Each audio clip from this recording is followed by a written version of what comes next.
What's up, polyglots? Good morning. As you can see today, I'm wearing a Barcelona t-shirt. Okay, this is the winning team, so Viva Barcelona. Okay, so today I want to talk about listening. Okay, how to improve your listening skills and why listening is very important. I want to tell you about my own experience, about an anecdote. When I went to Algeria, I learned French for 1 year. After that 1 year, I went to university where I was studying French linguistics. It was very difficult for me. I would spend hours and hours in the lesson and I could not understand anything. I could maybe pick one or two words, but that was not enough for me to be able to improve and learn anything from the courses that I was attending. It was only later on when I started to understand what the lecturers were saying. Even my own friends, when they spoke something I could not understand because I only had very limited amount of passive voice. We said passive voice is very important when you are listening to something. So make sure that you work on the passive vocabulary. So the first thing that you have to do when you are listening, the things that you have to work on. So I'm going to give you just a little bit of tips that can help you to improve. So the first one is listen to the material that you would understand in the written form. When you listen to something, we said there must be 15% of incomprehensible input. That means something that you do not understand. So if you listen to something, make sure that you understand 85% of the content that you are listening to. And also listen to something that you are interested in, something that is interesting to you. For me, what I love is about language learning and language teaching. So as I am learning Spanish and Portuguese right now, most of the things that I listen to concern language learning.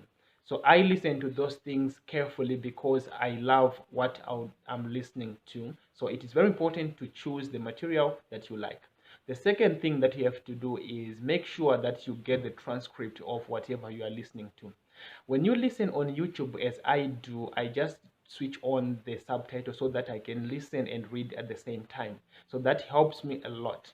But if you are listening to podcasts, most of the times the transcripts are provided. So you make sure that you have a transcript so that you can read and listen. Sometimes you can do that simultaneously if it works for you. For me, it doesn't really work. So I prefer to read and then later on I listen, or I listen first, then after I read so that I'll see some of the words.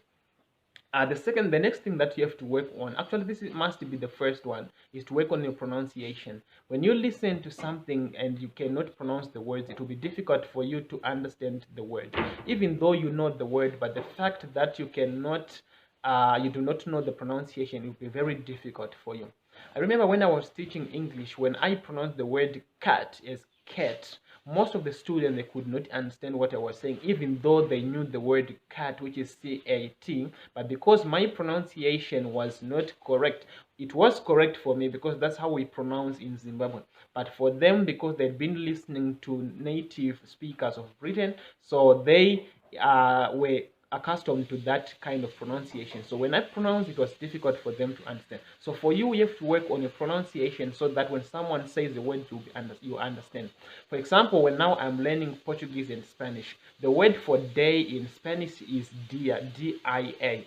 In Portuguese, it is the same writing, the same spelling, D-I-A, but the pronunciation is totally different. So in Portuguese, you pronounce it gia. In Spanish is dia. So when I listen to the word in Portuguese, sometimes it's difficult for me to understand, even though I know how the word is written. So now what I'm doing is I'm working on the pronunciation. And now I can tell you that when I listen to Portuguese, I can understand 90%, 95% of the things that I listen to. Or even if it's a debate or whatever I'm listening to, I can understand. But the speaking part is still difficult. But you need to be a little bit patient.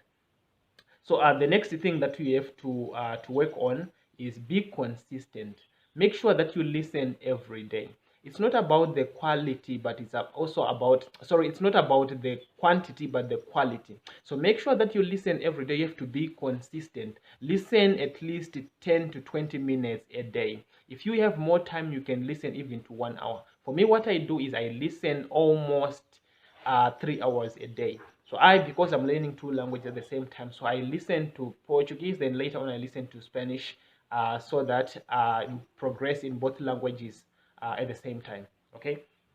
And then the next thing that you have to put in your mind, you have to understand the general idea. When someone speaks, it is very difficult to understand everything. When I say I understand 90 to 95% of Spanish or Portuguese, that makes you understand that I do not understand 100%. So that means there are some words that I still don't understand, and that's very normal. You cannot understand everything.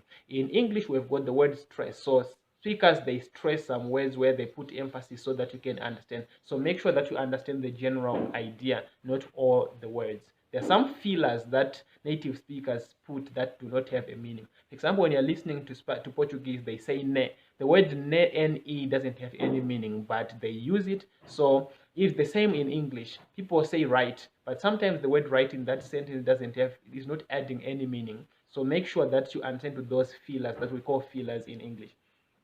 And then the last thing that you have to do is don't fake it. When you don't understand to something, make sure that you tell the person who is speaking to repeat. It's very normal for me when I listen to some people, when I'm talking to people, they say something, and then if I don't understand, I just don't understand. It's very normal. Even native speakers, sometimes they don't understand everything. So you just tell the people, please, may you repeat. That's very normal. But if you fake it, then you'll be out of the context. Sometimes when I speak to people who are not English native speakers, sometimes they fake it. They fake it as if they've understood, but then they will give you the answer that is out of context. Like something that I'll be like, what are you talking about? Because that's what we are not talking about at the moment. Sometimes you ask someone something, and then they'll say something that is totally out. So make sure that you tell the person to repeat. It's very normal not to understand everything. Okay, so these are some of the tips that I have for you. Thank you so much for watching. Make sure that you subscribe to the channel, share the video with your friends, and put a like to the video. Okay, thank you so much. Peace.